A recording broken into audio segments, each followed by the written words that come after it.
Law of demand. Law of demand states the inverse relationship between price and quantity demanded, keeping other factors constant. Law of demand क्या बताता है हमको कि product की खुद की प्राइस का और उसकी क्वांटिटी डिमांडेड का जो रिलेशनशिप है वो इन्वर्स है। अगर हम बाकी सारे फैक्टर्स को कांस्टेंट कर देते हैं तो इन्वर्स रिलेशनशिप बोलने का मतलब क्या हुआ कि अगर प्राइस इंक्रीज होगी तो उसकी प्रोडक्ट की क्वांटिटी डिमांड जो होगी वो क्या होगी, रिड्यूस। और अगर प्राइस डिक्रीज होगी तो क्वांटिटी डिमांडेड क्या होगी, increase. Now we will discuss the assumptions of law of demand. Basically अभी हमने ऊपर फ्रेज यूज़ किया कीपिंग अदर फैक्टर कांस्टेंट। इस फ्रेज को हम सिट्रस पेरिबस इफेक्ट के नाम से भी बोल सकते हैं। ये जो हम बाकी सारे फैक्टर्स को कांस्टेंट करने की बात कर रहे हैं, यही बेसिकली हमारे अजम्पशंस बनते हैं लॉ ऑफ डिमांड के। कई ऐसे फैक्टर्स हैं प्राइस के अलावा जो डिमांड पे इम्पैक्ट डालते हैं। उन सभी फैक्टर्स को हमको यहाँ पे क्या करना है, कांस्टेंट। लाइक सबसे पहले प्राइस ऑफ सब्सटीट्यूट गुड्स, हम ये मान के चलेंगे, हमारा अजम्पशन होगा कि ये चेंज नहीं होगी। Price of complementary goods constant रहेगी। कंज्यूमर की इनकम सेम रहेगी, उसमें कोई चेंज नहीं आएगा। फ्यूचर में प्राइस की एक्सपेक्टेशंस कोई भी नहीं होगी हमारी। और कंज्यूमर का टेस्ट और प्रेफरेंस भी क्या रहेगा, सेम। नाउ बेसिकली ये सारे फैक्टर्स को जो हम कांस्टेंट कर रहे हैं या इनको हम एज अ अजम्पशंस मान के चल रहे हैं लॉ ऑफ डिमांड के, ऐसा हम क्यों कर रहे हैं? अगर हमको किसी एक फैक्टर के इन्फ्लुएंस को सेपरेटली स्टडी करना है, कई ऐसे फैक्टर्स हैं जो डिमांड को इम्पैक्ट करते हैं। अगर एक फैक्टर को एट अ टाइम अगर हम स्टडी करना चाहते हैं कि उसका डिमांड पे क्या असर पड़ रहा है, तो ये ज़रूरी है कि हम बाकी सारे फैक्टर्स को क्या कर दें, कांस्टेंट। और लॉ ऑफ डिमांड में बेसिकली हम किसका इम्पैक्ट देख रहे हैं, प्रोडक्ट की प्राइस का। प्राइस का असर देख रहे हैं हम डिमांड के ऊपर, इसलिए प्रोडक्ट की खुद की प्राइस को छोड़ के बाकी सारे फैक्टर्स को हमको क्या करना पड़ता है, कांस्टेंट। ये जब चेंज नहीं होंगे तभी हम इंडिविजुअल इम्पैक्ट देख पाएंगे प्राइस का प्रोडक्ट की क्वांटिटी डिमांडेड पे। Now we will discuss some important facts about law of demand. First point is inverse relationship. Law of demand हमको प्राइस और क्वांटिटी डिमांड के बीच का जो रिलेशन बताता है वो कैसा रिलेशन है, इनवर्स रिलेशन है।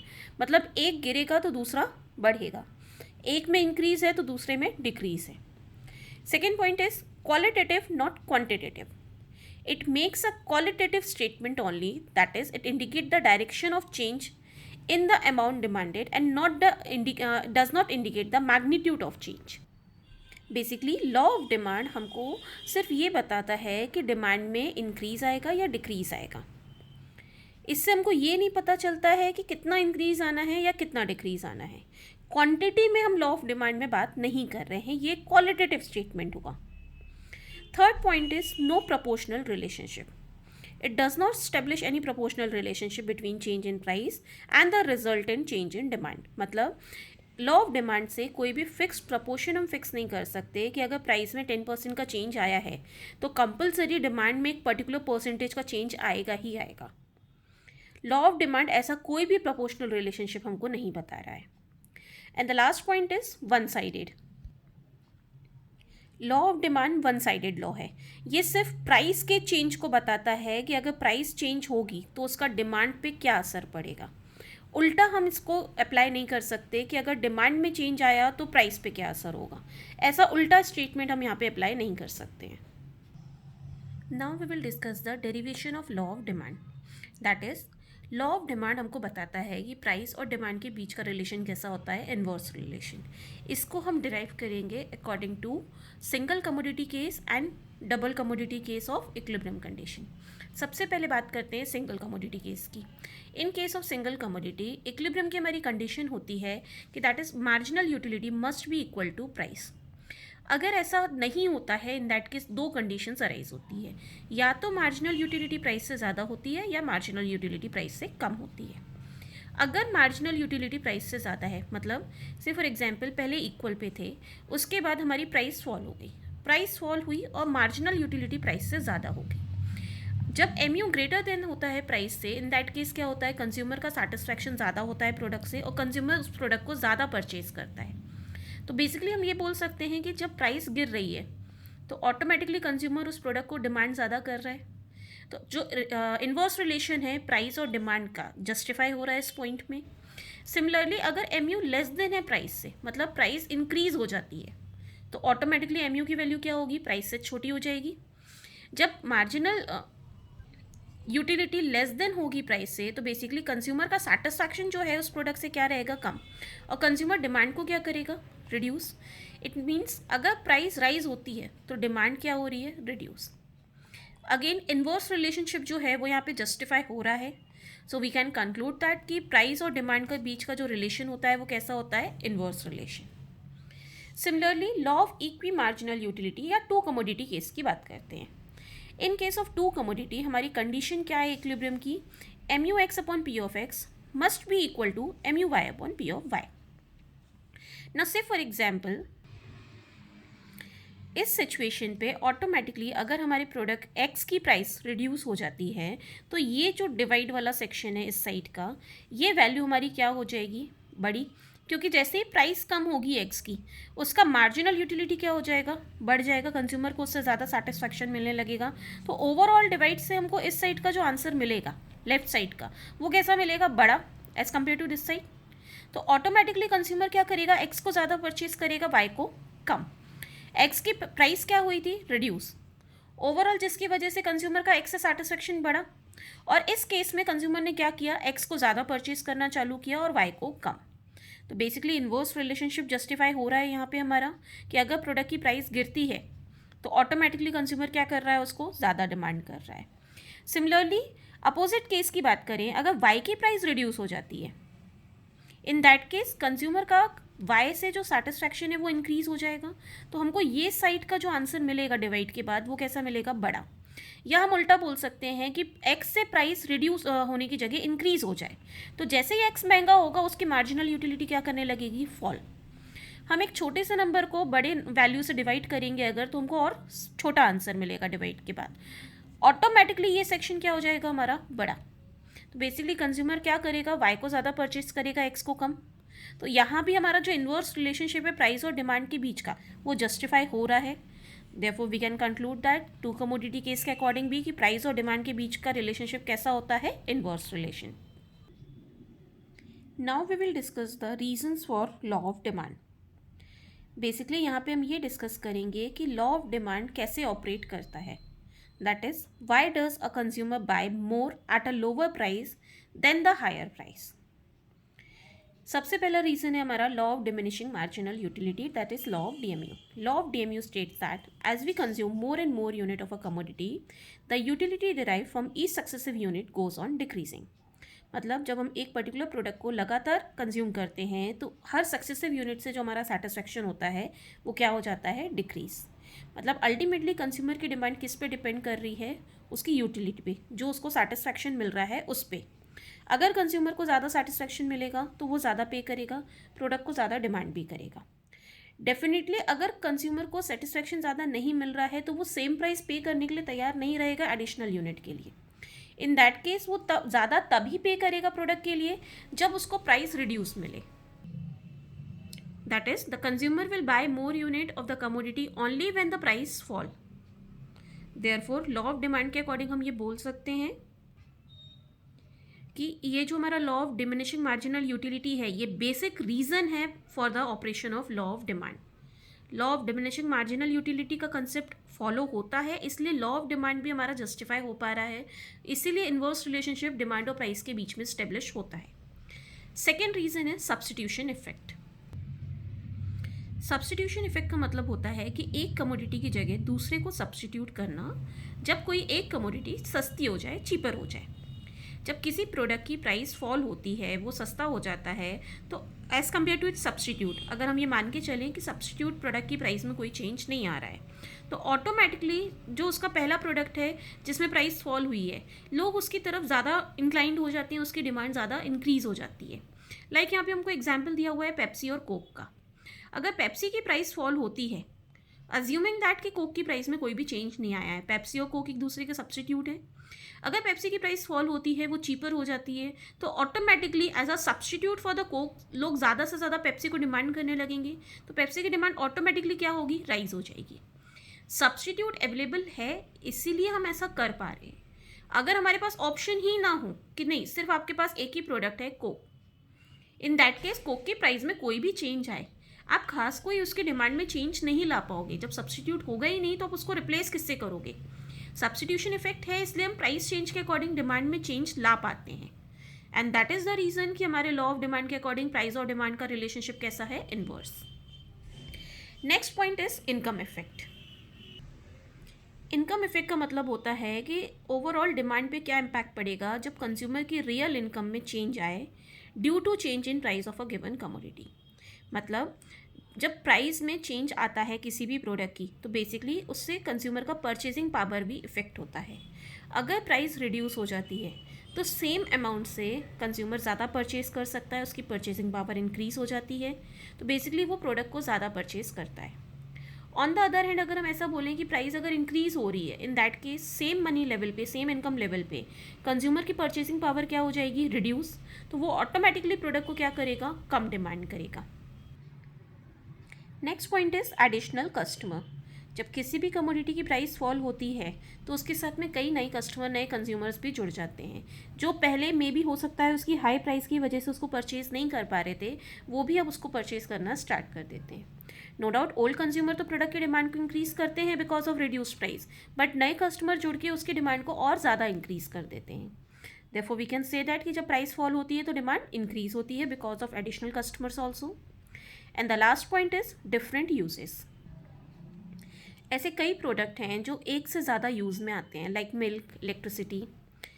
इसमें से कई यूज़ ऐसे होते हैं जो हमारे लिए इम्पॉर्टेंट होते हैं और कुछ यूज़ ऐसे होते हैं जिनको हम अगर इग्नोर भी करें तो चलेगा। इन दैट केस होता क्या है कि अगर प्रोडक्ट की प्राइस इंक्रीज़ होती है तो हम उसके यूज़ को रिस्ट्रिक्ट कर देते हैं। मीन्स जो हमारे लिए उसका सबसे इम्पॉर्टेंट यूज़ है हम उसमें उसको ज़्यादा इस्तेमाल करते हैं, और जहाँ हम उसके यूज़ को कम कर सकते हैं वहाँ हम उसकी डिमांड क्या कर देते हैं? ऑटोमेटिकली कम, रिड्यूस कर देते हैं। ऑन द अदर हैंड अगर हम ये बोलें कि ऐसे कमोडिटीज़ की अगर प्राइस डिक्रीज़ हो जाए, वो कई तरीके से यूज़ में आने वाला है, ऑटोमेटिकली हम क्या करते हैं? उस कमोडिटी को हर जगह यूज़ करने लगते हैं। भले ही वो सेक्शन हमारे लिए इंपॉर्टेंट है या नहीं है, लेकिन फिर भी हम उसको यूज़ करते हैं बिकॉज वो चीज़ सस्ती है हमारे लिए या उसकी प्राइसेस रिड्यूस हो गई हैं, जिसकी वजह से ऑटोमेटिकली उस प्रोडक्ट की क्या होती है? डिमांड इंक्रीज़ हो जाती है। It means we can say that कि जब प्राइस रिड्यूस होती है तो प्रोडक्ट की डिमांड क्या होती है? Increase. Now we will discuss the exceptions to law of demand. Law of demand जो बेसिकली हमको इन्वर्स रिलेशनशिप दे रहा है प्राइस और डिमांड के बीच में, ये ज़रूरी नहीं है कि हर केस में ऐसा ही हो। कुछ पॉइंट्स ऐसे हैं जो इससे अलग भी रिएक्ट कर सकते हैं, जिनको हम एक्सेप्शंस में डिस्कस करेंगे। सर्टेन सिचुएशंस होती हैं, सर्टेन सर्कमस्टेंसेस होते हैं जहाँ लॉ ऑफ डिमांड हमारा फिट नहीं हो पाता है, जिसमें सबसे पहला पॉइंट है हमारा गिवन गुड्स। गिवन गुड्स कुछ स्पेशल काइंड के इन्फीरियर गुड्स होते हैं जिसपे जब कंज्यूमर अपनी इनकम का कोई भी लार्ज पार्ट खर्च करता है तो बेसिकली उसकी डिमांड इंक्रीज़ होती है। मींस अगर उसकी प्राइजेस इंक्रीज़ होती है तो उसकी डिमांड बढ़ती है, उल्टा होता है यहाँ पे, और अगर प्राइस फॉल हो रही है तो डिमांड भी फॉल हो जाती है। से फॉर एग्जांपल हम अपनी कंट्री की बात करें तो हमारी कंट्री में कुछ ऐसे सीरियल्स हैं लाइक ज्वार, बाजरा, ये बहुत सस्ते मिलते हैं, इनकी प्राइसेस कम होती हैं, स्टिल लोग इनको डिमांड नहीं करते हैं और सुपीरियर सीरियल्स की तरफ मूव करते हैं लाइक व्हीट एंड राइस। ऐसे प्रोडक्ट को हम किस में कंसिडर करते हैं? गिवन गुड्स में। इनकी डिमांड कम क्यों है? बिकॉज ये सस्ते हैं, इसलिए लोग इनकी बेनिफिट्स को कंसिडर नहीं कर पाते हैं या इनको अपने स्टेटस या अपने हेल्थ के हिसाब से इंपॉर्टेंट नहीं समझ पाते हैं और ज़्यादा महंगे प्रोडक्ट की तरफ मूव करते हैं रेदर देन इनको परचेज करने के लिए। Next point is status symbol goods और गुड्स ऑफ ऑस्टेंटेज। कुछ ऐसे गुड्स होते हैं जो बेसिकली हमारी प्रेस्टीज से जुड़े होते हैं, हमारी स्टेटस सिंबल से जुड़े हुए होते हैं, लाइक कोई एंटीक डायमंड है, गोल्ड ज्वेलरी है या कोई एंटीक पेंटिंग है। तो बेसिकली अगर इनकी प्राइसेस ज़्यादा होती हैं तो ऑटोमेटिकली इसकी डिमांड भी और ज़्यादा ही होती है बिकॉज ये स्टेटस से जुड़ जाता है हमारे। Next point is fear of shortage. अगर हमको डर है कि किसी पर्टिकुलर प्रोडक्ट की नियर फ्यूचर में शॉर्टेज हो सकती है तो भले ही वो महंगा हो लेकिन हम फिर भी उसको ज़्यादा से ज़्यादा बाय करते हैं।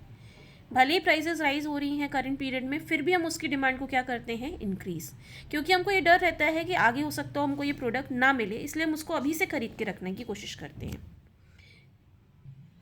Next point is ignorance. कई बार हम हाई प्राइस पे डिमांड इसलिए भी इंक्रीज़ कर देते हैं प्रोडक्ट के बिकॉज हम इग्नोर्ड होते हैं कि ये पर्टिकुलर सेम प्रोडक्ट लो प्राइस पे भी अवेलेबल है मार्केट में। Next point is fashion related goods. जो गुड फैशन में है वहाँ पे लॉ ऑफ डिमांड अप्लाई नहीं हो पाता, बिकॉज जो गुड फैशन में है वो जनरली महंगे होते ही हैं, लेकिन फिर भी लोग उनको डिमांड करते हैं बिकॉज उनको फैशन को फॉलो करना है। Next point is necessity of life. ऐसी कमोडिटीज़ जो हमारी लाइफ के लिए ज़रूरी है, बेसिक नेसेसिटी है हमारी, वो कितनी भी महंगी हो जाए स्टिल हम उनकी डिमांड को बना के रखते हैं, हम परचेज करते ही हैं उनको। And the last point is change in weather. जब सीज़न में या वेदर में चेंज आता है तो पर्टिकुलर उस वेदर में डिमांड में आने वाली जो कमोडिटीज़ हैं उनकी प्राइसेस चेंज होती हैं, ज़्यादा होती हैं, लेकिन फिर भी वेदर के डिमांड के अकॉर्डिंग हमको उनको परचेज करना ही पड़ता है। मीन्स भले ही प्राइस ज़्यादा है लेकिन फिर भी हम उनको डिमांड करते हैं। बेसिकली इन सभी पॉइंट्स में हम लॉ ऑफ डिमांड के अपोजिट रिएक्ट कर रहे हैं। प्रोडक्ट की प्राइसेस ज़्यादा हैं फिर भी हम डिमांड को और क्या कर रहे हैं, बढ़ा रहे हैं। Now we will discuss the point movement along the demand curve, that is change in quantity demanded. इस पॉइंट को समझने के लिए पहले हम इस फ्लो चार्ट को डिस्कस करेंगे और आगे इस पॉइंट को हम डिटेल में डिस्कस करेंगे। फिर चेंज इन क्वांटिटी डिमांडेड क्यों होता है? जब प्रोडक्ट की खुद की प्राइस में चेंज आता है। ये हमको यहाँ पे दिया हुआ है, change in quantity demanded occurs due to change in price. जब ऐसा होगा तो बेसिकली डिमांड कर्व में क्या होगा, मूवमेंट, मतलब डिमांड कर्व में जो चेंज आएगा ड्यू टू दिस चेंज, उस चेंज को हम क्या बोलेंगे कि ये मूवमेंट आ रहा है डिमांड कर्व में। ये मूवमेंट कैसा हो सकता है, या तो डाउनवर्ड मूवमेंट हो सकता है या अपवर्ड मूवमेंट हो सकता है। डाउनवर्ड मूवमेंट होगा तो बेसिकली हम उसमें उसको क्या बोलेंगे, it's a expansion movement due to decrease in price. जब प्राइस डिक्रीज होगी तो एक्सपेंशन मूवमेंट हमको देखने को मिलेगा, जिसको हम डाउनवर्ड मूवमेंट भी बोल सकते हैं, या ऐसा बोल सकते हैं कि हमारा डिमांड कर्व एक्सपैंड करेगा। सिमिलरली अगर प्राइस इंक्रीज होती है तो उसकी वजह से क्या चेंज आ रहा है, अपवर्ड मूवमेंट आ रहा है, या हम ऐसा बोल सकते हैं कि कॉन्ट्रैक्शन इन डिमांड हो रहा है, डिमांड कॉन्ट्रैक्ट करेगी हमारी। एक जनरल फिगर डिस्कस किया हुआ है ऊपर, इसका हमने इसी चीज़ से रिलेटेड। अगर प्रोडक्ट की प्राइस P है और इस पे हम क्वांटिटी डिमांड कर रहे हैं Q, तो बेसिकली हमको इससे डिमांड कर्व के लिए पॉइंट मिल रहा है A। अगर प्रोडक्ट की प्राइस गिरती है P से P1 तो डिमांड क्या होगी, बढ़ जाएगी Q से Q1। नया पॉइंट क्या मिला हमको, ये B। ये मूवमेंट कैसा है, A की B की तरफ, डाउनवर्ड मूवमेंट है, और डिमांड कर्व भी हमारा क्या हो रहा है, एक्सपैंड हो रहा है। सिमिलरली ऊपर की बात करें, अगर हमारी प्राइस इंक्रीज हो जाती है P से P2 तो हमने डिमांड क्या कर दी, कम। पॉइंट क्या मिला हमको, ये C। ये A से C की तरफ का जो मूवमेंट है, ये कैसा मूवमेंट है, अपवर्ड मूवमेंट है। डिमांड क्या हो रही है हमारी, कॉन्ट्रैक्ट हो रही है due to increase in price. अब इसी पॉइंट को हम आगे अलग अलग सेपरेटली डिस्कस करेंगे।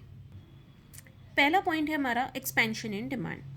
Expansion in demand refers to a rise in the quantity demanded due to fall in price of commodity, keeping other factors constant. Expansion in demand का मतलब क्या होता है कि जब पर्टिकुलर प्रोडक्ट की क्वांटिटी डिमांड राइज हो जाए due to fall in price, तो हम क्या बोलेंगे कि डिमांड हमारी क्या हो रही है, एक्सपैंड। इसकी वजह से डिमांड कर्व में जो मूवमेंट आएगा वो कौन सा होगा, डाउनवर्ड मूवमेंट। इसको हम एक्सटेंशन इन डिमांड या इंक्रीज इन क्वांटिटी डिमांडेड भी बोल सकते हैं। यहाँ हमको जो पॉइंट ध्यान रखना है वो ये ध्यान रखना है कि इंक्रीज इन डिमांड नहीं बोलना है, बिकॉज प्रोडक्ट की खुद की प्राइस चेंज हो रही है। या तो हम एक्सपेंशन या कॉन्ट्रैक्शन वर्ड यूज़ करें, अगर इसकी जगह हम इंक्रीज या डिक्रीज वर्ड यूज़ कर रहे हैं तो क्वांटिटी वर्ड को यहाँ पे स्किप नहीं करना है इन एनी केस, बिकॉज जब प्रोडक्ट की खुद की प्राइस में चेंज आता है तब हम डिमांड में चेंज जब आता है तो उसको हम क्या बोलते हैं, इंक्रीज इन क्वांटिटी डिमांडेड या decrease in quantity demanded. That's why quantity word यहाँ पे इंपॉर्टेंट है। यहाँ भी हमको एग्जाम्पल जो दिया हुआ है उसमें प्रोडक्ट की प्राइस क्या हो रही है, 20 से 15, तो उसकी डिमांड कैसी हो गई है, 100 से 150। डिमांड क्या हुई है हमारी, इंक्रीज हुई है, एक्सपैंड हुई है। सिमिलरली अगर हम कर्व के मूवमेंट की बात करें तो जब हम प्राइस 20 पे थे तो हमारी डिमांड कितनी थी, 100। जैसे ही प्राइस रिड्यूस हुई 15 तो हमारी डिमांड कितनी हो गई, 150। ओल्ड प्राइस के अकॉर्डिंग हमको डिमांड कर्व पे कौन सा पॉइंट मिल रहा है, पॉइंट ए, और न्यू पॉइंट प्राइस के अकॉर्डिंग पॉइंट बी। बेसिकली ये जो मूवमेंट है, ये कैसा मूवमेंट है, डाउनवर्ड मूवमेंट है। नाउ अब बात करते हैं कॉन्ट्रैक्शन इन डिमांड की। Contraction in demand refers to a fall in quantity demanded due to a rise in price of commodity keeping other factor constant. मतलब जब प्रोडक्ट की प्राइस इंक्रीज होती है तो डिमांड क्या हो जाती है, रिड्यूस। इस रिड्यूस डिमांड को हम क्या बोलेंगे कि डिमांड कॉन्ट्रैक्ट कर रही है, कॉन्ट्रैक्शन इन डिमांड है। डिमांड कर्व में जो मूवमेंट आएगा इसकी वजह से वो कैसा मूवमेंट होगा, अपवर्ड मूवमेंट होगा। इसकी जगह हम यहाँ पे name decrease in quantity demanded भी यूज़ कर सकते हैं। अगेन एक बार फिर से रिपीट कर रही हूँ इस पॉइंट को मैं, क्वांटिटी वर्ड यहाँ पे इंपॉर्टेंट है। डिक्रीज इन डिमांड वैलिड नहीं होगा, डिक्रीज इन क्वांटिटी डिमांडेड हम बोल सकते हैं, बिकॉज प्रोडक्ट की खुद की प्राइस में चेंज आ रहा है। चेंज कैसा है, यहाँ पे प्राइस इंक्रीज हुई है। पहले प्राइस 20 थी तो डिमांड 100 थी, जिससे हमको ये पॉइंट ए मिल रहा था। फिर प्राइस 25 हो गई, इंक्रीज हो गई, तो डिमांड क्या हो गई हमारी, कॉन्ट्रैक्ट रिड्यूस 70 पे। इससे हमको पॉइंट क्या मिला, ये बी। ए से बी की तरफ का मूवमेंट कैसा है, अपवर्ड मूवमेंट है। अब बात करते हैं शिफ्ट इन डिमांड कर्व की, that is change in demand. मतलब प्रोडक्ट की खुद की प्राइस को छोड़कर बाकी किसी भी अदर फैक्टर में अगर कोई चेंज आता है तो हम क्या बोलते हैं, डिमांड में नॉर्मल चेंज आया है। यहाँ पे हम क्वांटिटी वर्ड को यूज़ नहीं करते हैं, चेंज इन डिमांड बोला जाता है, ना कि चेंज इन क्वांटिटी डिमांडेड। जब चेंज इन डिमांड होगा तो बेसिकली डिमांड कर्व में क्या आएगा, शिफ्ट। इसको डिस्कस करने के लिए पहले हम ये फ्लो चार्ट डिस्कस करेंगे। चेंज इन डिमांड क्यों होता है, जब प्रोडक्ट की खुद की प्राइस को छोड़कर बाकी किसी भी अदर फैक्टर में कोई चेंज आए और डिमांड बदल जाए तो हम क्या बोलेंगे, चेंज इन डिमांड। इसकी वजह से डिमांड कर्व में क्या आएगा, शिफ्ट। ये शिफ्ट राइटवर्ड भी हो सकता है, लेफ्टवर्ड भी हो सकता है। राइटवर्ड शिफ्ट होगा तो हम उसको क्या बोलेंगे, इंक्रीज इन डिमांड, बिकॉज कोई ना कोई अदर फैक्टर में फेवरेबल चेंज आया होगा प्रोडक्ट की प्राइस सेम होते हुए भी, और जिस वजह से डिमांड इंक्रीज हो गई होगी। सिमिलरली लेफ्टवर्ड शिफ्ट अगर आएगा तो उसका मतलब क्या होगा, डिक्रीज इन डिमांड, मतलब सेम प्राइस पे बाकी किसी अदर फैक्टर में कोई भी अनफेवरेबल चेंज आया है जिसकी वजह से डिमांड क्या हो गई है, डिक्रीज। पहले डिस्कस करते हैं इंक्रीज इन डिमांड को। इंक्रीज इन डिमांड का मतलब क्या होगा कि डिमांड इंक्रीज हो रही है सेम प्राइस पे बाकी किसी भी फैक्टर के फेवरेबल चेंज की वजह से फॉर एग्जांपल यहाँ पे हम बात करते हैं कि हमारा जो प्रोडक्ट है वो फैशन में आ गया है, ट्रेंड में चल रहा है, लोग उसको प्रेफर कर रहे हैं, तो भले ही उसकी प्राइस में कोई चेंज नहीं आया लेकिन फिर भी उसकी डिमांड क्या होगी, इंक्रीज हो जाएगी। सेम प्राइस 20 पे भी डिमांड क्या हो गई है, 100 से 150। पहले प्राइस 20 थी, डिमांड कितनी थी, 100। प्रोडक्ट फैशन में ट्रेंड में आने की वजह से उसकी सेम प्राइस पे डिमांड क्या हो गई, 150। पहला पॉइंट हमको यहाँ पे मिल रहा था ए, और दूसरा पॉइंट कहाँ मिला हमको, यहाँ पे बी। तो बेसिकली ये हमारा हो गया पुराना डिमांड कर्व। जब किसी अदर फैक्टर में फेवरेबल चेंज आया और डिमांड इंक्रीज हुई तो नया डिमांड कर्व कहाँ मिला हमको, आगे की तरफ। ये डायरेक्शन कौन सा हुआ, rightward.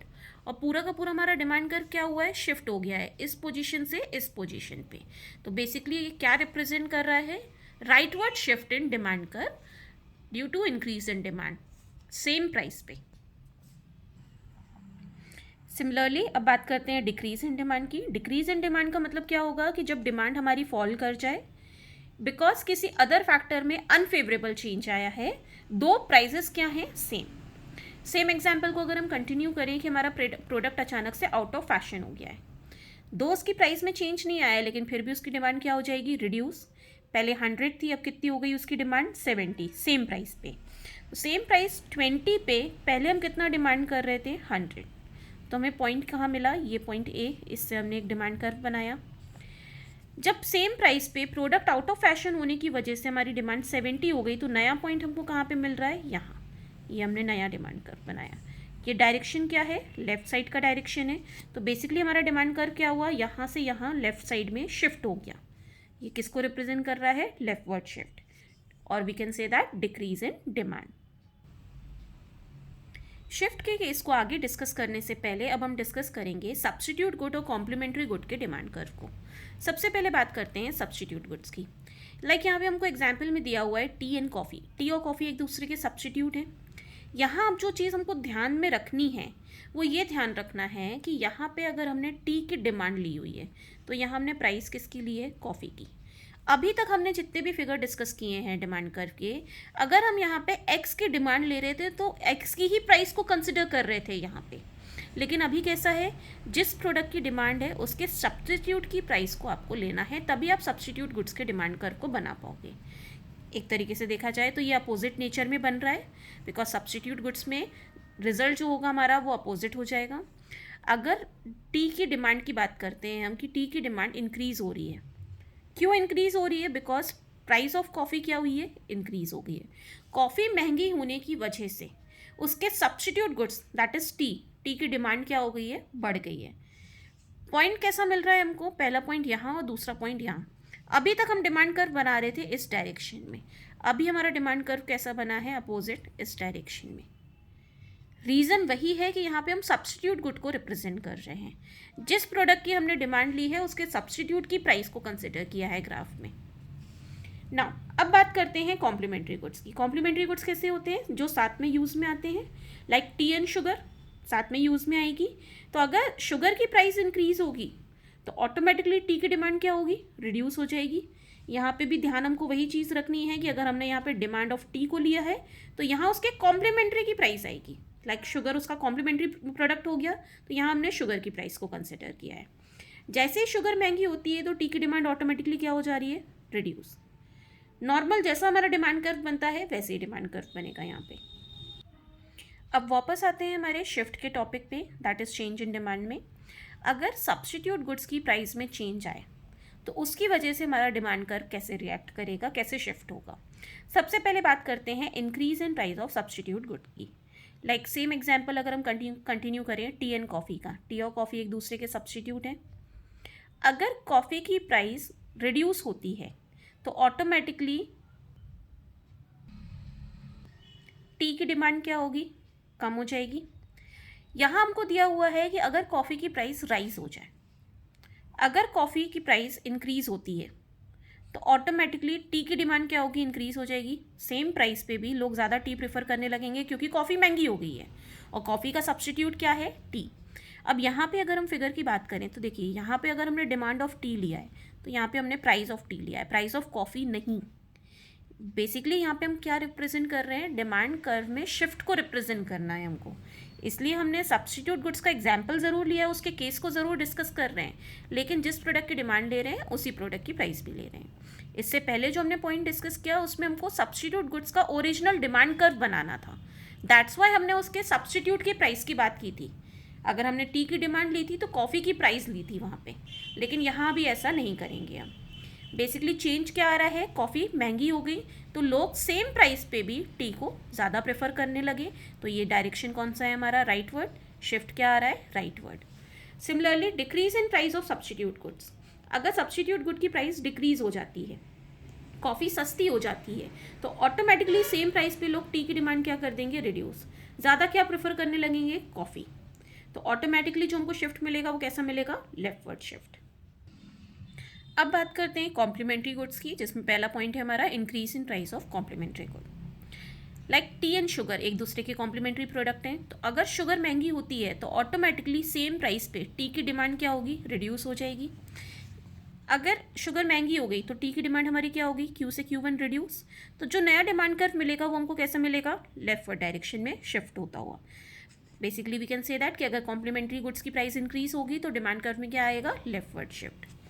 Similarly decrease in price of complementary good की बात करें, अगर शुगर सस्ती हो जाती है तो सेम प्राइस पे ऑटोमेटिकली टी की डिमांड क्या होगी? बढ़ जाएगी। क्या चेंज मिलेगा हमको? Rightward shift. नाउ अब हम आगे के पॉइंट में इनकम के इफेक्ट को देखेंगे डिमांड के ऊपर, कि डिमांड कर्व में क्या चेंज आता है, डिमांड कर्व कैसे शिफ्ट होता है। इसके लिए पहले हम डिस्कस करेंगे नॉर्मल गुड्स और इन्फीरियर गुड्स को, बिकॉज जब हम इनकम के इफेक्ट को देखते हैं तब हम गुड्स को नॉर्मल और इन्फीरियर पार्ट में डिवाइड करते हैं। सबसे पहले नॉर्मल गुड्स की बात करें तो नॉर्मल गुड्स ऐसे गुड्स होते हैं जिनकी डिमांड इंक्रीज़ होती है जब कंज्यूमर की इनकम इंक्रीज़ हो। अगेन यहाँ पे हम डिमांड कर्व बनाते वक्त अगर हम डिमांड ले रहे हैं टीवी की तो यहाँ हमने कंज्यूमर की इनकम को लिया हुआ है, प्रोडक्ट की प्राइस नहीं ली है हमने। ये पॉइंट हमको यहाँ पे ध्यान रखना है नॉर्मल गुड्स के ओरिजिनल फिगर को बनाते वक्त। इन case of normal goods demand curve कैसा बनेगा हमारा? अगर इनकम Y है कंज्यूमर की और वो Q यूनिट डिमांड कर रहा है टीवी की, अगर इनकम Y से Y1 हो जाती है तो ऑटोमेटिकली ज़्यादा परचेसिंग पावर हो जाएगी, टीवी की डिमांड वो क्या करेगा? बढ़ा देगा। तो डिमांड कर्व कैसा मिलेगा हमको? अपोजिट डायरेक्शन में। ओरिजिनल डिमांड कर्व ऐसा बनता है, अभी हम कैसा बना रहे हैं? इस तरीके से। सिमिलरली इन्फीरियर गुड्स की बात करें अगर, तो इन्फीरियर गुड्स कैसे होते हैं? जिनकी डिमांड डिक्रीज होती है with the increase in income. मतलब जब कंज्यूमर की इनकम इंक्रीज होती है तो कंज्यूमर नॉर्मल गुड्स को परचेज करने के लिए कैपेबल हो जाता है, तो वो इन्फीरियर गुड्स पे बेसिकली अपनी डिमांड क्या कर देता है, रिड्यूस। नेगेटिव इम्पैक्ट पड़ता है बेसिकली इसका। Like black and white TV and colour TV. तो ब्लैक एंड वाइट टीवी एक तरीके से इन्फीरियर गुड होगी और कलर टीवी हमारे लिए एक नॉर्मल गुड्स में आ जाएगा। तो अगर कंज्यूमर की इनकम इंक्रीज होती है वाई से Y1, तो वो ब्लैक एंड वाइट टीवी की डिमांड को क्या करेगा, रिड्यूस कर देगा। क्योंकि अब वो कलर टीवी परचेज कर सकता है तो वो इसको डिमांड क्यों करेगा। नॉर्मल डिमांड कर्व जैसा हमको मिलता है वैसे ही डिमांड कर्व बनेगा यहाँ पे हमारा। नाउ अब बात करते हैं इफेक्ट ऑन डिमांड कर्व की। जब कंज्यूमर की इनकम में चेंज आता है तो उसकी वजह से डिमांड कर्व पे क्या इफेक्ट पड़ेगा। सबसे पहले नॉर्मल गुड्स में डिस्कस करते हैं increase in income and decrease in income को। लाइक कलर टीवी हमारे लिए एक नॉर्मल गुड है। अगर कंज्यूमर की इनकम इंक्रीज होती है तो सेम प्राइस पे वो ज़्यादा क्वांटिटी डिमांड कर सकता है, ज़्यादा यूनिट्स डिमांड कर सकता है टीवी की। तो अगर प्राइसेस सेम भी हैं, if in that case also अगर कंज्यूमर की इनकम इंक्रीज हो रही है तो डिमांड क्या होगी, इंक्रीज हो जाएगी। तो जो हमको चेंज मिलेगा वो कैसा मिलेगा, rightward shift. Similarly decrease in demand की बात करें या डिक्रीज इन इनकम की बात करें, बेसिकली जब कंज्यूमर की इनकम डिक्रीज होगी तो नो डाउट प्राइस में कोई चेंज नहीं आया है, लेकिन फिर भी इनकम कम होने की वजह से कंज्यूमर की परचेसिंग पावर क्या हो जाएगी, कम। तो कंज्यूमर डिमांड भी क्या कर देगा, रिड्यूस। तो ये जो हमको चेंज मिलेगा ये कैसा चेंज मिलेगा, leftward shift. Similarly inferior goods की बात करें अगर, तो यहाँ पे अब अपोजिट होगा। जब कंज्यूमर की इनकम इंक्रीज होगी, ब्लैक एंड वाइट टीवी हमारे एग्जाम्पल में हमारे लिए इन्फीरियर गुड था। अब कंज्यूमर की इनकम इंक्रीज हो गई है, मतलब उसकी परचेसिंग पावर बढ़ गई है, वो कलर टीवी परचेज कर सकता है। तो वो ब्लैक एंड वाइट को क्यों परचेज करेगा, क्यों डिमांड करेगा, तो ऑटोमेटिकली इसकी इनकम इंक्रीज होने की वजह से, उसकी परचेजिंग पावर बढ़ने की वजह से ब्लैक एंड वाइट टीवी की डिमांड क्या होगी, कम हो जाएगी। तो इससे हमको चेंज मिलेगा जो कैसा मिलेगा, लेफ्टवर्ड शिफ्ट। सिमिलरली डिक्रीज इन इनकम की बात करें कि अगर कंज्यूमर्स की इनकम डिक्रीज होती जा रही है, पहले ही वो इन्फीरियर गुड्स में डील कर रहा था लेकिन और उसकी परचेसिंग पावर रिड्यूस हो गई है, तो वो अभी भी क्या करेगा, इन्फीरियर गुड्स में ही डील करेगा। वो और ज़्यादा ब्लैक एंड वाइट टीवी की डिमांड को बढ़ा पाएगा क्योंकि अब वो कलर टीवी और परचेज नहीं कर सकता। तो automatically black and white TV की डिमांड ही क्या होगी, इंक्रीज होगी, बिकॉज कंज्यूमर की परचेसिंग पावर क्या हो गई है, reduce because of decrease in income. तो जो चेंज मिलेगा वो हमको कैसा मिलेगा, राइटवर्ड शिफ्ट। सजेशन है कि मेरा कि अगर हम फिगर बना रहे हैं इस तरीके के शिफ्ट के कोई भी, इन दैट केस जो आप ओरिजिनल फिगर बनाएं वो डार्क लाइन से बनाएं और चेंज को हमेशा डॉटेड लाइन से रिप्रेजेंट करें। इससे प्रेजेंटेशन भी अच्छा होगा और जो भी आपका टीचर आपकी कॉपी चेक करेगा उसके सामने भी आपका रिप्रेजेंटेशन अच्छा पड़ेगा, उसको भी क्लियर अंडरस्टैंडिंग मिलेगी कि आप क्या रिप्रेजेंट करना चाह रहे हो। कई बार स्टूडेंट्स अपोजिट रिप्रेजेंटेशन दे देते हैं, ओरिजिनल को डॉटेड बना देते हैं और जो चेंज आया है उसको डार्क लाइन से रिप्रेजेंट कर देते हैं। इन दैट केस कई बार कन्फ्यूजन में भी रॉन्ग चेकिंग हो जाती है, इसलिए प्रेफर ये करें कि ओरिजिनल फिगर को डार्क लाइन से बनाएं और जो चेंज को हम रिप्रेजेंट कर रहे हैं उसको हम डॉटेड लाइन से रिप्रेजेंट करें। नाउ अब बात करते हैं काइंड्स ऑफ डिमांड की। सबसे पहली है price demand. Price demand refers to the relationship between price and demand of a commodity assuming other factors constant। मतलब बेसिकली ऐसा बोल सकते हैं कि जो हमने प्रोडक्ट की खुद की प्राइस में और प्रोडक्ट की डिमांड में रिलेशनशिप अभी तक पढ़ा, बेसिकली हम क्या पढ़ रहे थे, प्राइस डिमांड। इनकम डिमांड का मतलब क्या होगा, जब कंज्यूमर की इनकम और क्वांटिटी डिमांड के बीच का रिलेशनशिप हम रिप्रेजेंट करेंगे अज्यूमिंग अदर फैक्टर कांस्टेंट, तो उसको उस रिलेशनशिप को हम क्या बोलेंगे, इनकम डिमांड। क्रॉस डिमांड मतलब it refers to relationship between demand of a given commodity and the price of related commodity। Commodities के बीच में दो तरीके के रिलेशन होते हैं, या तो वो सब्सटीट्यूट होते हैं या कॉम्प्लीमेंट्री। मतलब जब हम सब्सटीट्यूट गुड्स या कॉम्प्लीमेंट्री गुड्स की डिमांड की बात कर रहे हैं तो बेसिकली हम क्रॉस डिमांड की बात कर रहे हैं। Joint demand, when two and more goods are demanded simultaneously to satisfy a particular want, then such a demand is called as joint demand। मतलब जब कुछ पर्टिकुलर प्रोडक्ट एक साथ एक पर्टिकुलर डिमांड को सेटिस्फाई करने के लिए डिमांड किए जाएं तो उन सब की डिमांड को मिला के हम क्या बोलेंगे, it's a joint demand. Like T को प्रिपेयर करने के लिए हम शुगर, मिल्क, टी लीव्स, कई चीज़ों को डिमांड करेंगे एक साथ, तो इन सब की डिमांड क्या कहलाएगी हमारे लिए, joint demand. Next type is composite demand. जब एक पर्टिकुलर कमोडिटी सेवरल यूजेस में यूज़ की जा सकती है तो उसकी डिमांड को हम क्या बोलते हैं, it's a composite demand. Next is derive demand. Which depends on the demand for other goods is known as derive demand. जब पर्टिकुलर कमोडिटी की डिमांड किसी दूसरी कमोडिटी की डिमांड पे डिपेंड करे तब हम उसको क्या बोलेंगे, it's a derive demand. Like एक तरीके से ऐसा बोला जा सकता है कि कहीं ना कहीं बटर की डिमांड डिपेंड करती है ब्रेड की डिमांड पे। जितना ज़्यादा ब्रेड डिमांड में आएगा उतना ज़्यादा बटर भी डिमांड में आएगा, तो बटर की डिमांड क्या हो जाएगी, एक तरीके से derive demand. Next is direct demand. जब कोई पर्टिकुलर प्रोडक्ट कंज्यूमर को डायरेक्टली सेटिस्फाई करता है तो उसकी हम डिमांड को क्या बोलते हैं, it's a direct demand. Alternative demand, जब कोई पर्टिकुलर डिमांड कई ऑल्टरनेटिव वे से सेटिस्फाई की जा सके तो उस तरह की डिमांड को हम क्या बोलेंगे, इट्स अ ऑल्टरनेटिव डिमांड।